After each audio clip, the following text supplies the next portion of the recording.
Hello everyone, welcome back. In this video we're going to talk about partial derivatives, and before we start talking about partial derivatives, I want to talk about and quickly review how to take the derivative of a function of a single variable, because what we're going to see is that the concept of a partial derivative is just the extension of this idea of differentiating a function of a single variable.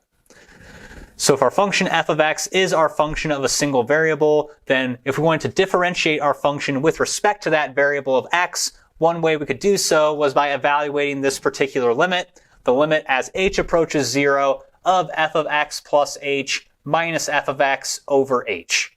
And visually, we interpreted the derivative of our function as the slope of the tangent line for our function at that point. And we can think of the numerator as like the change in y values or the change in output values as we go from our starting point and take a small step along the x-axis, a step size being that value of h. And so our definition for a partial derivative is going to look very much the same, except now that if we are working with a function of two or more variables, we have a lot more options in the direction in which we can take that step in. So instead of stepping along the x-axis or in the x direction, we could step along the y-axis or in that y direction. Or if our function is of three variables, we could also take a step in the z direction. And so we're still going to be using these derivatives to figure out how the output of our function is changing as we vary the inputs. However, the way we vary our inputs is going to be either by taking a step along the x-axis or along the y-axis. And so that doesn't give us a total picture of how our function's output is changing. It just gives us a partial picture of how the function's output is changing. And that's part of why we call these partial derivatives. So let's go ahead and now write down our definitions for our partial derivatives of two variable functions. All right, so I went ahead and wrote up our definitions for these partial derivatives of our two variable functions. And so if we have a function f of x comma y as our function of two variables, then we can define the partial derivative of f with respect to x as the following. And so this is our notation for indicating that we are taking a partial derivative with respect to x. It looks a lot like our previous derivative notation, except now it's really like kind of a curly or a cursive d for our partial derivative symbol. So if you see that curly d, that's our indicator that you're not working with a regular derivative of a single variable function, but you're working with a partial derivative of a multivariable function. So we're taking the partial derivative, and we're going to be taking the partial derivative with respect to x. And well, what is the partial derivative with respect to x? It's really measuring kind of the instantaneous rate of change of the output of our function if we were to take a step in the x direction. And so that's what we're calculating here. It's going to be found by taking the limit as h goes to 0 of f of x plus h comma y minus f of x over h. So remember, f is the output of our function. I just quickly fixed a little typo I noticed there. So the numerator is f of x plus h comma y minus f of x comma y, not just f of x. And we can see what is the difference between these two outputs is the inputs are differing by we've taken this small step along the x-axis being that step size of h. And so we have a very similar definition for what it means to be a partial derivative of a function with respect to y. If we have our function f of two variables, we say the partial derivative of f with respect to y is going to be found by taking the limit as h goes to 0 of f of x comma y plus h minus f of x comma y over h. So notice the difference between our partial derivative with respect to x and with respect to y is which variable is used in the denominator of that derivative notation. If you see an x down there, then we're going to be taking a small step in the x direction and seeing how that affects the output of our function. And if we see a y down there, then we're taking a step in the y direction and finding the partial derivative with respect to y instead. And if we did have a function of three or more variables, we could talk about more partial derivatives like what does it mean to be a partial derivative with respect to z? Well, it's basically an equivalent definition, but we add h to that z component instead and set up the difference quotient in the same way. And it measures that instantaneous rate of change of our function if we traveled in the z direction. So before we talk about calculating these partial derivatives, I want to talk quickly about some other notations that are commonly used. And so the notation we use for our definitions is essentially our Leibniz notation. So if we are, say, taking the partial derivative with respect to x of our function f of x comma y, an alternative way to write this that is very commonly used is writing our function f with a little subscript of x.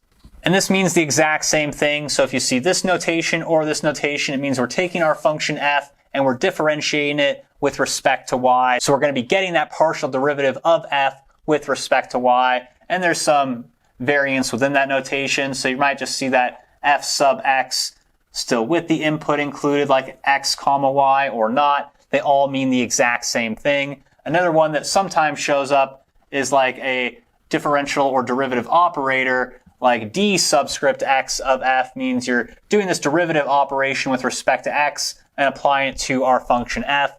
That's something you'd see more likely in like a linear algebra class, but still might pop up occasionally. I think the notations we'll be using and seeing the most often in our class are going to be this kind of Leibniz notation and this subscript notation, and just one other kind of variation of that Leibniz notation is we might just shorthand it and write it as the partial derivative of f with respect to x, or the partial derivative of z with respect to x, if we're thinking of representing our function as z equals f of x comma y. And so don't worry, we're not going to spend pretty much any time at all using the limit definition to find a partial derivative of a function. Instead, we're going to use this really important observation instead, and that is to find the partial derivative of a function, say f with respect to x, we're going to use all of our old differentiation techniques and rules. We just approach it with the idea that if we're differentiating with respect to x, then we treat all the other variables as if they are constant terms or factors. And similarly, if we're trying to find a partial derivative with respect to y, then we pretend like x and any other variable that is involved in the function or equation as a constant factor and just apply our derivative rules to the variable we are differentiating with respect to. Welcome back, everyone. In this example, we are given the function f of x comma y, which is defined as x cubed plus x squared times y squared minus y cubed. And in this example, we are trying to find and interpret the values of the partial derivative of our function with respect to x at the point where x and y are 1, as well as finding and interpreting the partial derivative of our function with respect to y at the point 1, 1. Okay, so in order to start this example off, we're going to have to find these partial derivatives with respect to x and with respect to y. And so we can actually do this very quickly. All we have to keep in mind is that if we are differentiating with respect to x, then our other variables are treated as constants. So that means y squared is like a constant factor, like 3 squared, and negative y cubed is a constant term, like negative pi cubed or 1 cubed. All right, so if we're going to take the derivative with respect to x, let's go through term by term. So what is the derivative of x cubed with respect to x? Well, that will be 3x squared. Nothing too fancy here. What about the derivative of x squared times y squared? Well, we have to be a little bit more careful here because it contains both variables, but not super careful. We don't have to use anything like the product rule to find the derivative of this term. Remember, when we are differentiating with respect to x, y squared or any other variable is like a constant. So this is just like x squared times some constant. If we want to take the derivative of a function of x times a constant, well, we just use the constant multiple rule, take the derivative of the function of x and multiply it by that constant. So what's the derivative of x squared? It's going to be 2x, and then we multiply that by our constant factor of y squared. Okay? So to finish our partial derivative with respect to x off, we have to differentiate that last term, negative y cubed. But negative y cubed is treated as a constant when we are differentiating with respect to x, and the derivative of a constant is 0. So our partial derivative of f with respect to x is going to be 3x squared plus 2xy squared.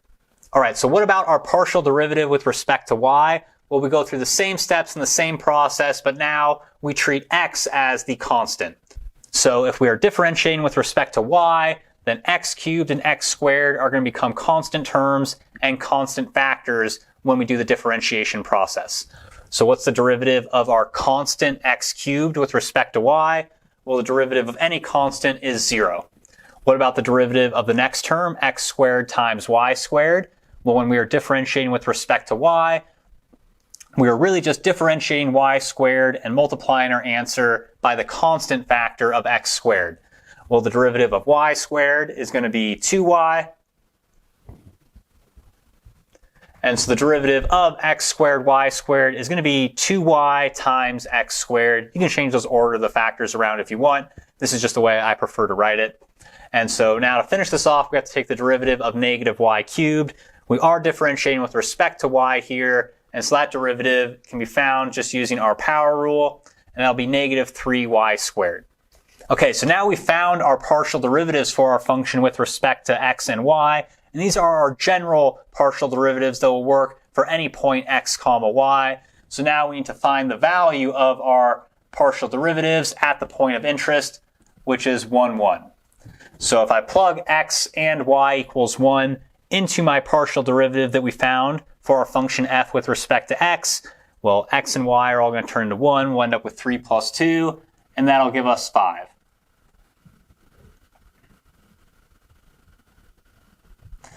Okay, so we can also find the partial derivative of our function f with respect to y at the point 1, 1 by plugging x and y both equal to 1 in the equation we found for that partial derivative. That'll simplify to 2 minus 3 and give us negative 1. Okay, so now we've had these values for our partial derivatives, but how do we interpret them? What are they telling us about our function f? Well, it's really the same interpretation that we had for our original derivatives of a single variable function. So if we're at the point on our surface corresponding to the input value of 1, 1, and we could find that z value just by plugging x and y equal to 1 into our function here, then when we're at that point and our partial derivative with respect to x is equal to positive 5, that means the instantaneous rate of change of our function in the x direction is equal to 5.